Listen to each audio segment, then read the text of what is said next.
Pernahkah kamu terbangun dari mimpi buruk dan merasa lega, tapi kemudian kamu sadar bahwa kenyataan jauh lebih menakutkan daripada mimpi itu sendiri? Aku terbangun. Pandanganku buram, seperti kabut tipis di pagi hari. Kamar sunyi, terlalu sunyi.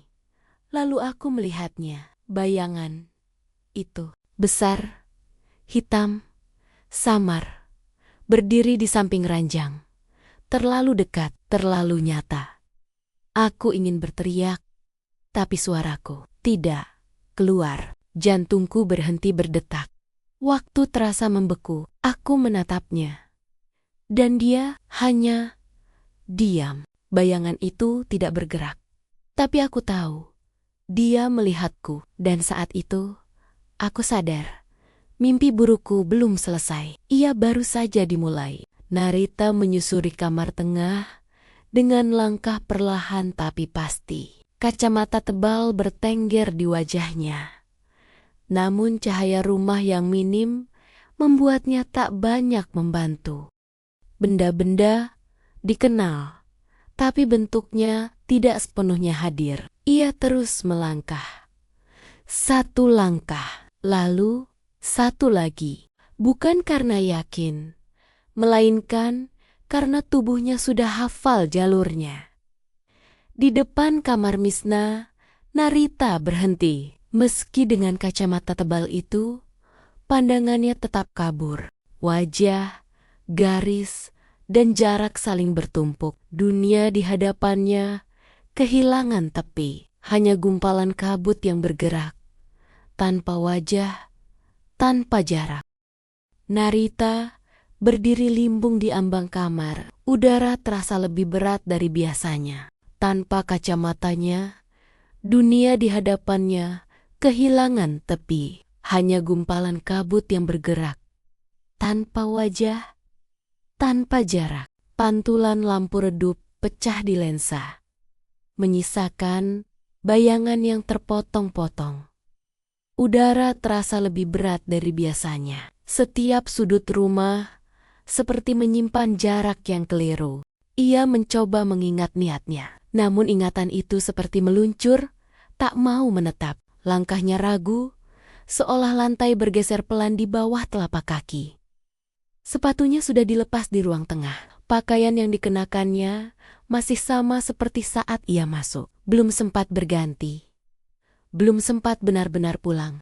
Kelelahan menumpuk di bahu dan kepala. Pikirannya kabur, seperti kaca yang berembun dari dalam. Tak ada rencana yang tersisa, hanya dorongan samar untuk terus bergerak. Ia melangkah mengikuti naluri, satu-satunya penuntun yang belum menyerah. Menunggu. Tangannya terjulur, entah untuk memastikan selimut Misna masih menutup rapat, atau sekadar mencari pegangan agar kepalanya berhenti berputar. Kamar itu redup, tenang. Tidur Misna begitu lelap, begitu utuh, seolah dunia di luar ranjangnya tidak pernah retak. Justru ketenangan itu menimbulkan rasa yang aneh. Bukan niat, melainkan kebingungan yang tidak segera pergi. Di dalam dirinya, sesuatu saling bertabrakan. Rasa sayang yang seharusnya sederhana, dan dorongan gelap yang tak ia pahami. Tak ia akui, namun hadir terlalu dekat. Tangannya berhenti di udara. Ragu, seolah kamar itu sendiri, menunggu keputusan yang tidak pernah ingin ia buat. Dalam keadaan lelap, Misna tiba-tiba terbangun. Sepersekian detik terasa kosong. Otaknya menolak menjelaskan apapun. Ia bahkan tak sempat mengusap kedua matanya. Pandangan masih buram oleh sisa tidur, sementara kamar tetap redup dan asing. Biasanya tubuhnya bereaksi cepat saat bangun. Kali ini tidak. Ia belum sempat menyesuaikan diri, belum mengenali ruang di sekelilingnya. Ia sendirian dengan napasnya sendiri. Yang ia lihat hanyalah bayangan yang mendekat. Bukan paman, bukan rumah, hanya ancaman. Sunyi datang mendadak. Pecahan kaca berkilau di lantai. Suara pecah itu membelah malam. Tajam, singkat, lalu lenyap. Sesaat, semuanya berhenti. Bunyi itu terdengar oleh Misna, namun tidak menjadi pusat perhatiannya. Yang lebih terasa adalah himpitan itu sendiri. Dekat, menekan. Napasnya tertahan. Tubuhnya menegang, berusaha mencari ruang. Ia mencoba bergerak, sekecil apapun. Sunyi datang mendadak. Pecahan kaca berkilau di lantai. Memantulkan suara cahaya itu membelah tak malam. Bergerak, tak bersuara.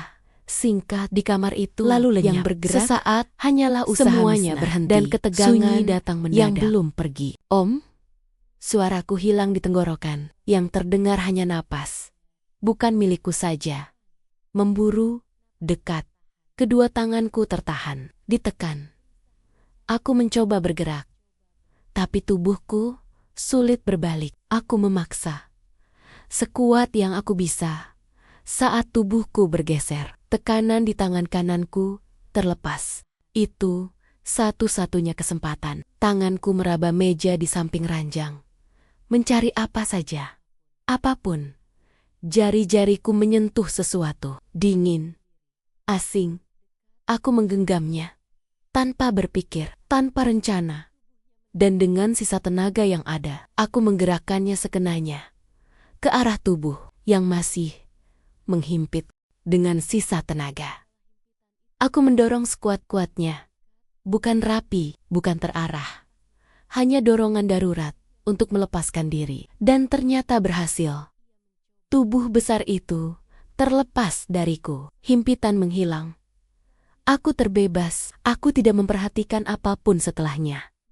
Bahkan suara yang mungkin keluar. Yang kupedulikan hanya satu hal. Jarak, dan nafas. Lanjut ke episode ketiga.